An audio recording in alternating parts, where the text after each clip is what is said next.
سلام سلام كبرات تخاتل تليلو تي في كما يوعلكم كما يحديركم تمليسنا مزيناكم علنا حصر زبل حبريتا بزعباتي اب تግራይ ዝካየድ ዘሎ ኩነታት ዝምልከት ክህልወና እዩ አቀዲምና አብናይ ንጉሆ ወይካ ቀጥሪ ዝነበረ መደብና ተዘጋጠመናይ ከተማ መቀለ ደብዳብ ድሮንን ነፈርትን حلفنا ነርና ኢና حجت معباليتات تحقون تايو تخونتات سلمنتاي كمين اقاطيمو هوحات ابلع لحزب تግራይ تعينت حبريتان ناي مدنغار مناورا زناي ناي حسوت حبريتان تهبالا زملكت كنرينا قدمو گن حدرا حزب تግራይ ካብ ዝኾነ ይኹን ምትእኻባት ምንቅስቃሳት ናይ ህወሓት ዘለዎ ናይ ኣጽዋር ናይ ዕጡቋት ዘለዎ ከምኡን ናይ ሻዕብያ ዝኾነ በቃ ኣብ ትግራይ ሲ ንሰላም ናይ ኢትዮጵያ ዝዘርግ ሓደጋ ዝኾነ ምድላዋት ናይ ኩናት ይኹን ዘለዎ ኣብ ዝረኣኻየ ወይ ኣብ ዘለዎ ነብስኻ ባዕልኻ ድሕና ሰራዊት ተልየም ኣብ ጥቃኻ ተኣለ ኣጽዋራት ተልይብ ጥቃኻ ተኣለ حجي نقول لنا هنا أطواراتنا شعبيا ناب هو حد متخاب جبتن سودانن بمأخل كتما مقلنا مأخل كتما مقلني زعق أبن زحل فنزلو أخيباتات زجبرلو أما أخل كتما مقلا أب منبر أبايتي أب حزب زرلو وبسعك إيه حزب زنبرلو بوتاتات يوم زكايدو أمارات يبلكان جنك أمارات فتر تعالى مالتي مقلاي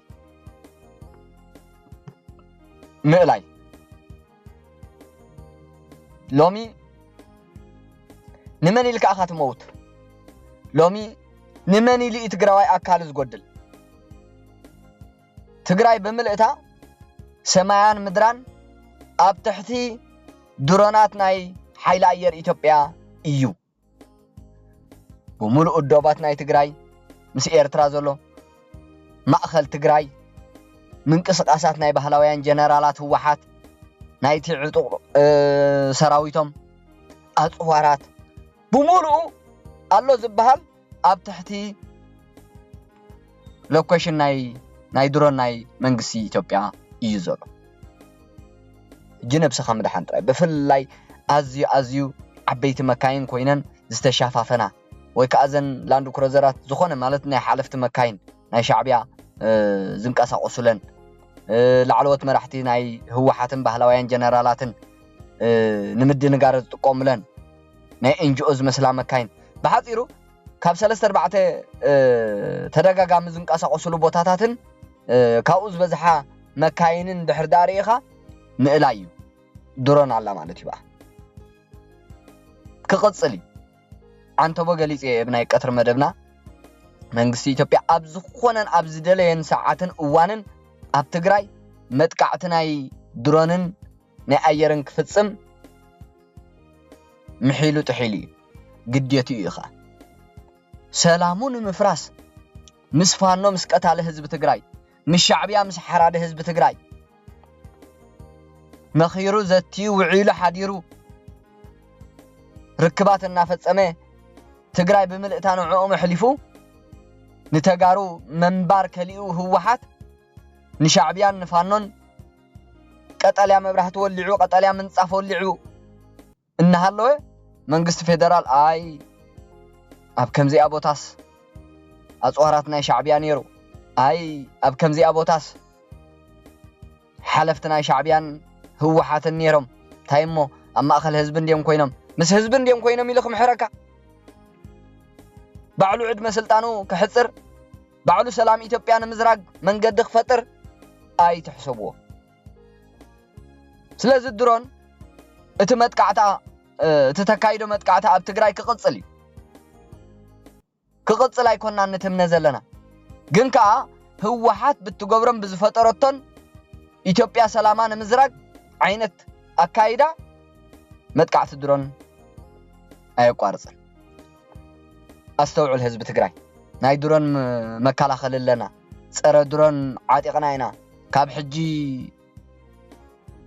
بدبداب ناي درون أين سكون نزبل حبريتات ناي هوحات ودقي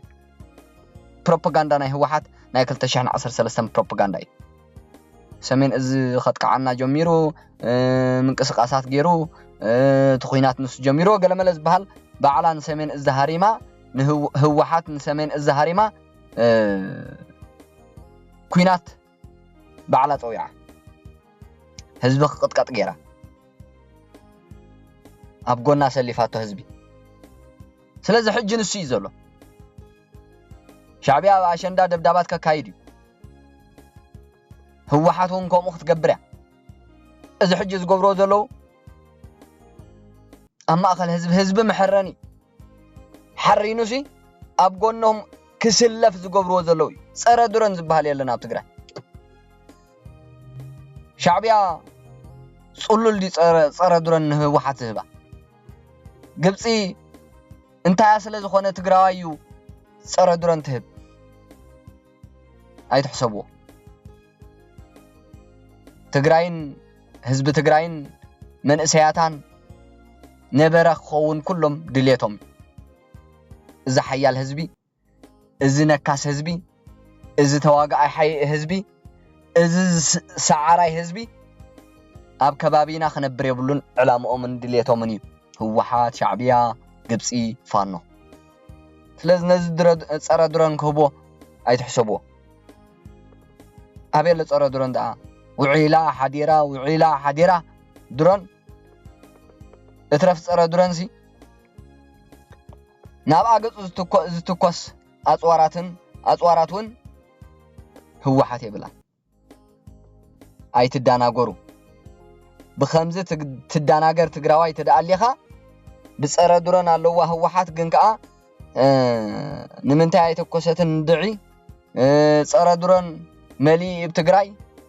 تسراوي تعطي قويو أفولي بتاون الله نمنتهي نتادرون أي تكوسلان ندع عند بالكا ننبس خايتش كعيا ببروباغندا ناي هو حتى تسكر موتك بعلخا ساعات هاي تقطر اتصرر درن نابعات ودا حجي دبدب مچما قاريصي فلطني 3 سمونو يغبر درونن نفر تخويناتن نحيلا ير ኢትዮጵያ صلاح حزب ትግራይ ዝኾነ ፈካረ ጉጅለ ህወሓት ኣብዛ እዋን ንትግራይ የጥፋሎ ትግራይ ናይ ድሮንን ጀትን በተፈተነ ገይርዋሎ رقيق كاميرا استغطملن درونات منግስቲ ኢትዮጵያ ኃይለ አየሩን ኣብ አየር ትግራይ ኣብ ሰማያት ትግራይ ን24 ሰዓታት ብናጽነት እና ዘወራ ንኹሉ ምንቅስቃሳት በምስልና ቀረጻ ይንዝርከባ حسبو هبيلو هو حاتس نحسياس صار درون نهلوا درون صار درون تزهلوا دا نحزبي نعالمون بقى حسبو تايلا اخ تقمطو نما اسكو خنا يبلان صار درون ابز حزت لامو بنقيرو خب ككاب غزوم عدمي ام يحطرلو منግስቲ ኢትዮጵያ ኣብ ትግራይ ሓሶት ጸረ ድሮን የለን ፕሮፓጋንዳ ናይ ህወሓት ኣለና እኹል ሰራዊት ኣለና ይብሉ ነይሮም ኣብ 2013 ቋጽራ ግዕዝ በዓል ኣነ ኣብ ሚድያ ፍሪደም ቲቪ ልዕል 100,000 ዝኾኑ ሰራዊት ናይ ፍሉይ ሓይሊ ኣሎ ናይ ትግራይ ንብል ነርና ማለት እዩ ሰኺርና በት ፕሮፓጋንዳ ናይ ህወሓት ለካ 19,800 ሰራዊት نيرو فلي حيلي سمين الزخرم كله كلت العلمية تشح فلي حيلي قالوا إيه نبلنيرنا 4 كيلو خمس يوم كتر يخم نبلنيرنا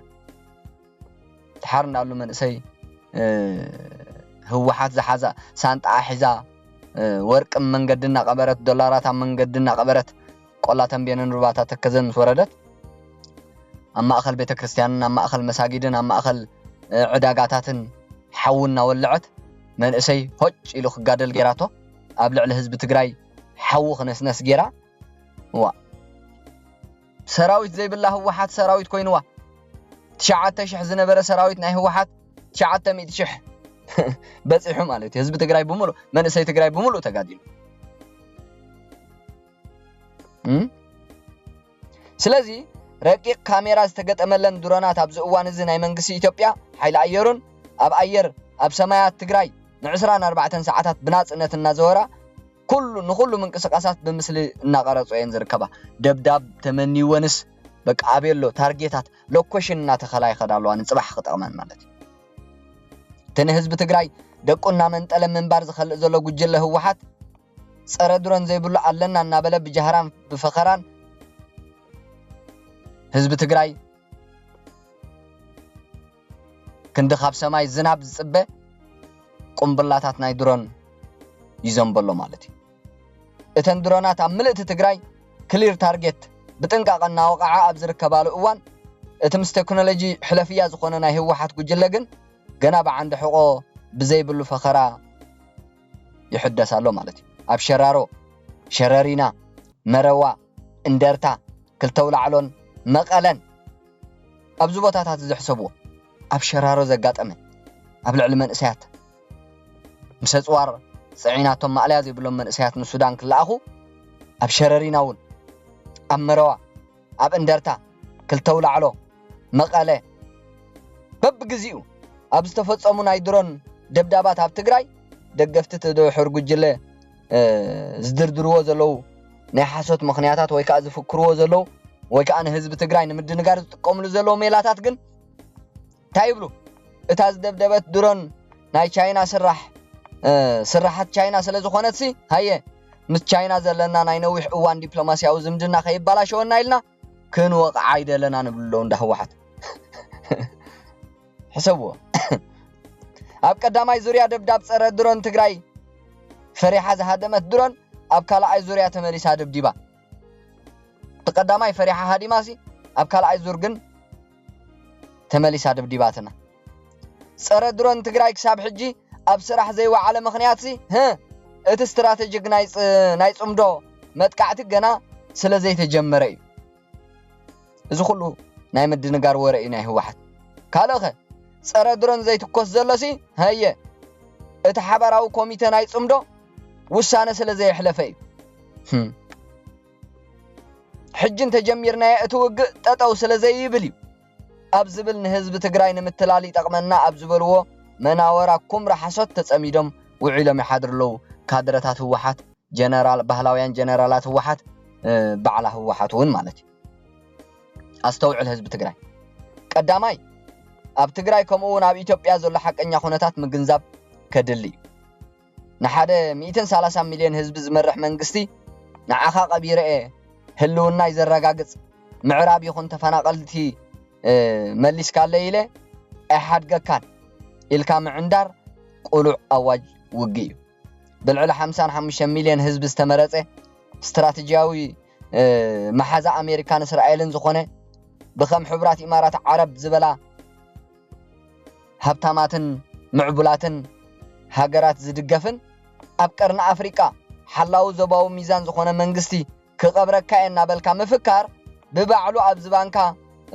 ሓው ምጽዋዕ ምዃኑ ኣይተረዳእኩም እንዶ ነይሪ እንደ ህወሓትን ባህላውያን ጀነራላቶምን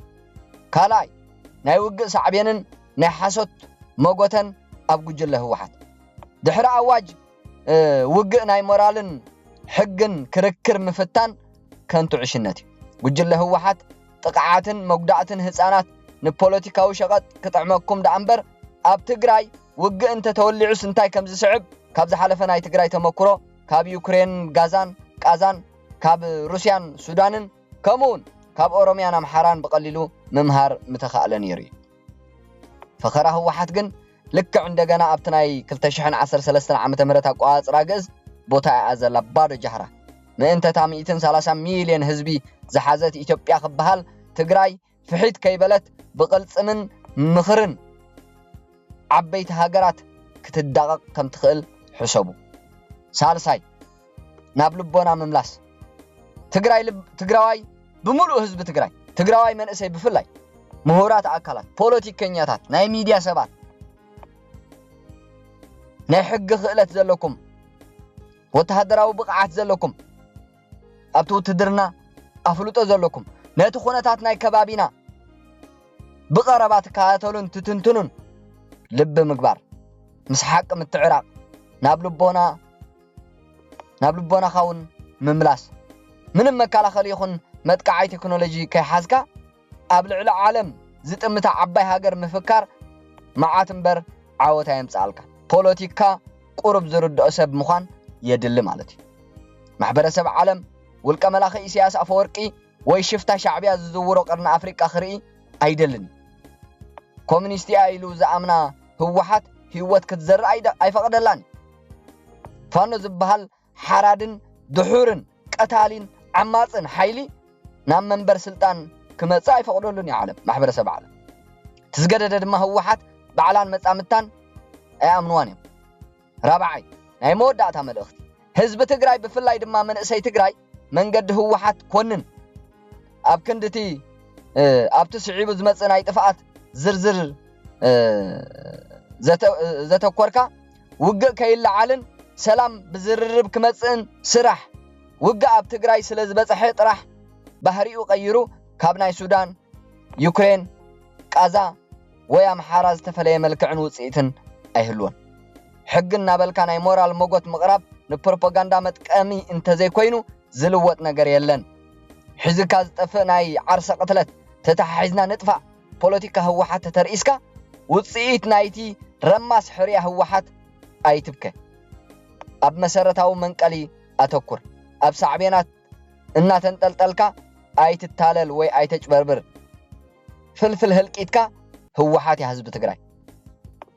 ኣብ ዝርገጽ ነዚ ቀይር ተዘይኮይኑ ግን ሕግን ናበልካ ፍልስፍናዊ ናይ ሞራል ሞጎት ምቕራብ ንህዝቢ ትግራይ ኣየድሕንን ንትግራዋይ ኣየድሕንን ትግራዋይ ኣየድሕነካኒ ዝኸምዚ ዓይነት ቻው ካብዚ ንላዕለሲ እንታይ ኢኹም ክትኮኑ ተጋሩ ትግራይ እዚኣ ኣብ ትግራይ ዘሎ እዚ ኩነታት ናይ ትግራይ እዚ ፀረ ዱረን ኣለዋ ህወሓት እሞ እንታይ ደኣ ኮይና ነዛ 24 ሰዓታት ተመሊሳ እትረፍ ደብዳብሲ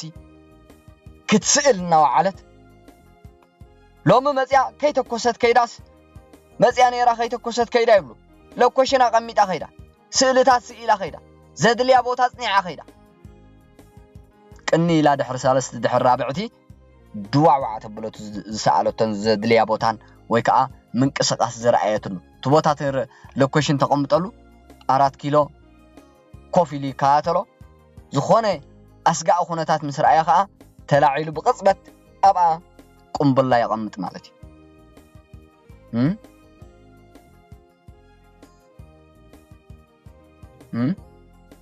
حسبوا تግራይ መላማ መዲት ኣጽዋራት ምዕቡላት ሃገራት ኮይና ትርከባላ ኣብዚ እዋን ብሰንኪ ህወሓት ሻዕብያ ከይተረፈየ ኣጽዋራቱ ኢላ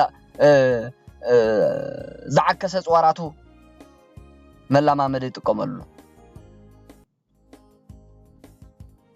ኣብ ሸረሪና ዝተማረኸ ዝረኣኹሞ ስቂሉ እልፍ ዓካስ ኣጽዋራት ካብ ግብጺ ንህወሓት ተባሂሉ ዝመጸ ምዕቡል ዘመናዊ ኣጽዋራት ኣብ ዓሻ ጎልጎል ኣቐሚጡ ኣብ 98 ዓመተ ምህረት ኣቆጻጽራ ፈረንጂ ኣብ ኩናት ኢትዮጵያ ኣብ መዓላ ዝውዕል ዝነበረ ሰለስተ ጥይት ምስተኮሰ ዘይደግም ንሱ ነይሩ ኣብ ሸረሪና መብዛሕትኡ ዝዓከሰ በቃ ክትሪኦ ከማንስ ሞራልካ ዘውድቕ ማለት እዩ ሻዕብያሲ ደፍዎማ ዓለም ሻዕብያ ከይተረፈ ንትግራይ ይላማመደላ ኣሎ መላማመዲ ተኣጽዋሩ ገይርዋ እስኪ ይሰርሕ ዶ ናይ ቅድሚ 30 ዓመት ዝነበረ ናይ ቅድሚ 20 ገለመለን ዓመት ዝነበረ መሳርያ እዚ ኣጽዋራተይሲ ሎምስ ሰርሕ ድኸውን ይፈተን እስከ ኣብ ትግራይ ኢሉ ኣብ ትግራይ ቤተ ፈተነ ገይርዎ ኣሎ ማለት እዩ ዓለም ውንኩም በዓል ኢማራት ኣሜሪካ ውድብ ሕብራት ሃገራት ውንኩም ኣውሮጳ ኩሎም 130 ሚልዮን ተማዛቢሉ ንዕኡ ክንቅልብ ፖለቲካ ኢትዮጵያ ሻዕብያን ህወሓትን ድላየም ገይሮሞ ጸጥታናን ፖለቲካናን ክባላሽወና አሸበርት ኃይልታት ክጫጭሑ አይን መርጽን አይን ቅበለን አይን ፈቅድን ስርዓት ብልጽግና ሙሉእ በሙሉእ ክንሕግዘይና አጽዋራት ድሮናት ስለያዋ ሓበሬታ ክንቅልበይና ክንምግበይና ክነድሑነይና ኢሉ ስለዚ ትግራይ መፈተኒ ምዕቡል ዘመናዊ አጽዋር ናይ ዓለም ናይ ሻዕብያ ከይተረፈ ናይ ዝኣረጋ አጽዋር በቃ ናይ ምዕቡልን ናይ ዝኣረገን አጽዋራት መፈተንን መላማመድን ኮይና ትርከባላ ትግራይ ንሪ ኣለና ንህወሓት ጸሊእና ጥራይ ዘይኮነስ በቃ ዝርአ ዘሎ እዩ ኣብ ሸረሪና ዓካሳት አጽዋራት ናይ ቅድሚ 25 ዓመታት አቢሉ ዝነበረ ሰለስተ ጥይት ተኩሱ ዘይደግም ይተማሪኹ ኩሉ ናይ ሻዕብያ ግብጺ ዘመናዊ አጽዋርያ ንህወሓት ተልእኸላ ብመንገዲ ሻዕብያ ስለዝኾነ ኣብ ዓዲ ንፋስ ኣብ ዓሻ ጎልጎል ኣቐሚጡ ሻዕብያ ኣራጊፉ ኣብ ጎዳጉዳ ሓቢእዎ ብዝጸንሐ አጽዋር ይልውጣ ማለት እዩ ስለዚ ትግራይ መፈተኒት ዝኣረገን ዝማዕበለን አጽዋራት ኮይና ትርከባላ ትግራዋይ ነብሰኻ ድሕን ትግራዋይ ተኣለ ትግራዋይ ንስኻ ተሰዊእኻ ስልጣን ሻዕብያ ይቅጽል ንስኻ ተሰዊእኻ ስልጣን ህወሓት ይቅጽል ስለዚ መስዋዕት ናይ ትግራዋይ ኣብዚ እዋን እዚ እንታይ ይኸውን ኣሎ ናይ ህወሓትን ሻዕብያን ስልጣን ይቅጽል መስዋዕት ናይ ትግራዋይ ኣብዚ እዋን እዚ እንታይ ይኸውን ኣሎ ንስርዓት ብልጽግና መፈራርሒ ተባሂሉ ሓንቲ ቪድዮ ርያ ነይረሲ ኣታ ኸፈል ኢሎም ሰኢሎም ኣብ ጥራዕ ድፋዕ እኳ ድፋዕ የብሉን እትናቶም ዕጡቕ ስቑ ኢሎም ኣብ ጠላዕ ጎልጎል ኣብ ቃልዕ በቃ ኣብ ቃልዕ ኮይኖም የዋግእዎም ብትኽክል ይሃርምቲ ናይ ሰራዊት ኢትዮጵያ ታርጌት ኣብ ልዕሊኦም አስቸኳይ ኣለና ሓሳው ለና ማእኸልና ይብሉ ሓሳው ህወሓት በዓላ ሓሳዊት እንያ ተጥፋ ካይላንዲ ኣብ ጥራሕ ጎልጎል ኣብ ጠላዕ ጎቦ ኣብ ከውሉ ዘይብሉ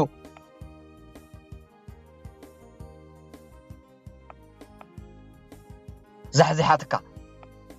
كاب هوحات نلعلي أسشوكوا يالله ديو أب تجراي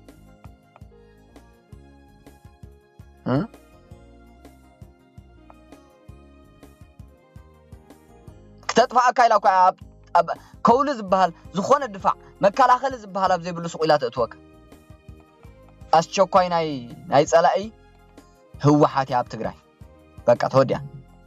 بخوم أخت أمنا لك بخوم أخت رئي لك بخوم أخت رد لك أما أخلنا ما أسشوكوا يالله يبل نيرو حد حصر زبالت فيديو ناي كويناتي رئني رعنتو وي هوحات إني أسشوكوا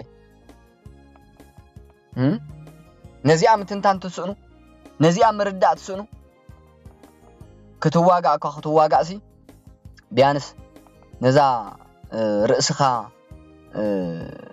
تدحن زخونت مكالاخ لخته كولو خلو كالو تطلعوا ما بغوبكو امسي اتزتكوس ناي سراويت ኢትዮጵያ በቃ ዝልዕፍ يبلو ማታ ቪዲዮ ዝራኹ አስቸኳይ ያለና ማእኸልና በቃ ዚያም ዝብሉ ነይሮም